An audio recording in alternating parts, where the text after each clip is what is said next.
Magandang araw mga kaibigan. Bigyan natin ng reaction, opinion itong post ang balita ngayon. Title, Erwin Tulfo, nakikita ang posibleng lumipat sina Ligarda at Escudero.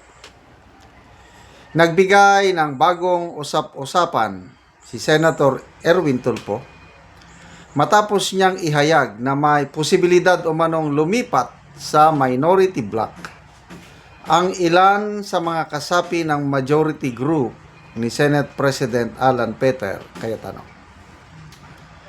Sa panayam na sa programang On Point ng Bilyonaryo News Channel, sinabi ni Tulfo na batay sa kanyang obserbasyon, obserbasyon lang niya ito, opinion lang niya. Sinabi ni Tulfo na batay sa kanyang obserbasyon, may ilang senador sa majority bloc na tila, walang kasigurudan, maaring magbago ng panig sa mga susunod na panahon. Sa body language nila, parang may posibilidad na lumipat sila sa majority.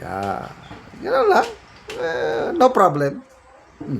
Everybody is free to have his or her own opinion, observation. No problem.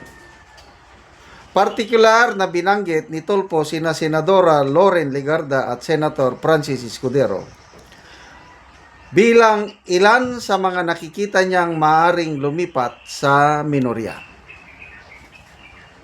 Ayon kay Tulfo, malapit si Legarda kina Senator Juan Miguel Zubiri at Senator Sherwin Gatchalian, habang si Escudero naman ay matagal na umanong kaibigan ni na Senator GB Ejercito Gatchalian at Senador Rapi Tulfo. Bagamat wala siyang binanggit na anumang formal na plano o deklarasyon mula sa mga nabanggit na senador, sinabi niyang ang kanyang pananaw ay nakabatay sa kanyang mga obserbasyon sa loob ng Senado. Sa ngayon, wala pang opisyal na pahayag ni Legarda at Escudero hinggil sa obserbasyon ni Tulfo. Ngunit, dahil sa naging pahayag ng senador, muling nabuhay ang mga espekulasyon tungkol sa posibilidad ng panibagong realignment sa Senado sa mga darating na araw. Okay. So, ating himayin. Ano ang posibilidad na magkakatotoo ang obserbasyon ni Senator Erwin Tulfo? Unang consideration dyan is, ano naman ang dahilan para lumipat sina Senator Legarda at Senator Escudero? Unahin natin si Senator Legarda.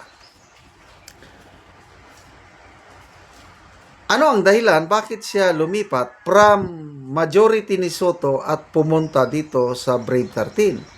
Ang nakikita kong dahilan ay dahil sa kanyang anak, dahil sa panggigipit ng Marcos Jr. administration sa kanyang anak na lumalaban para sa katotohanan. And that is very noble, admirable. At ako, sumasaludo ako, bumibilib ako kay Senator Legarda yung paglipat niya kasi nasa panig ng katotohanan ang kanyang anak. Gusto niyang tulungan ang kanyang anak. So ngayon, ano naman ang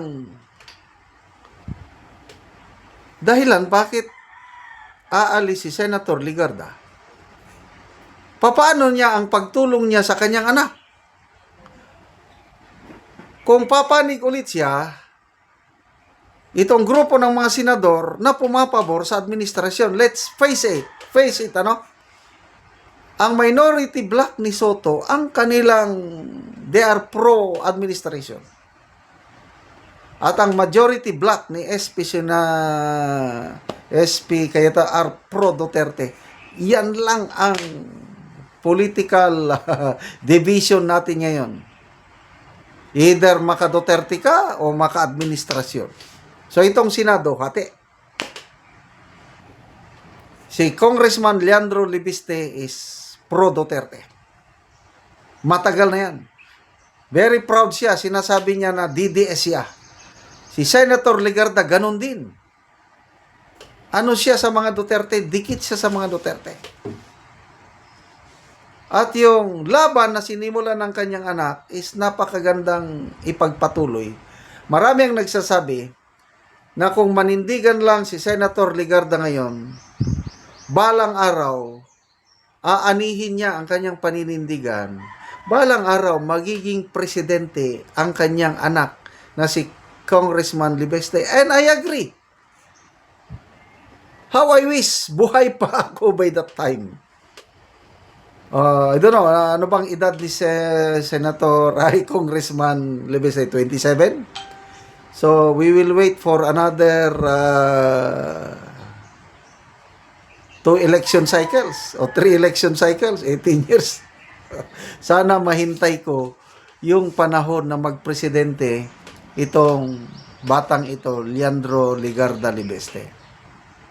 Oh, so kung ako si Senator Legarda, ano ang benepisyong makukuha ko kung lilipat ako sa majority? Hindi naman siya magiging Senate President. Ang sabi ng SB 11 na non-negotiable daw ang magsi-Senate President is si Gatchalian. So, sa tingin ko, malabo. Hindi lilipat si Senator Legarda. Sa nakikita ko sa kanyang body language, sa kanyang pananalita, kung nagpe-present siya sa Senado is matibay ang kanyang paninindigan. Hindi siya aalis sa Brave 13. Yan ang tingin ko kay Senator Legarda. Punta naman tayo kay Senator Escudero. Si Senator Escudero, merong lamat relasyon niya kay Senator Zubiri. Naglaban sila sa dito. Senator Escudero may lamat relasyon niya kay Tito Soto. So, what's the use of lilipa? In the same manner, si Senator Zubiri, sabi niya, kaya hindi siya sumama sa majority block ngayon dahil masama ang pakiramdam niya, loob niya, sa 4 na senador na nag-traidor sa kanya.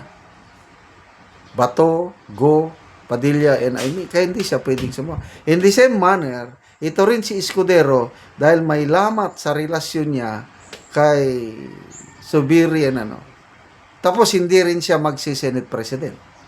Maliban lang kung siyang ilalagay na Senate President, baka pwede. Non-negotiable.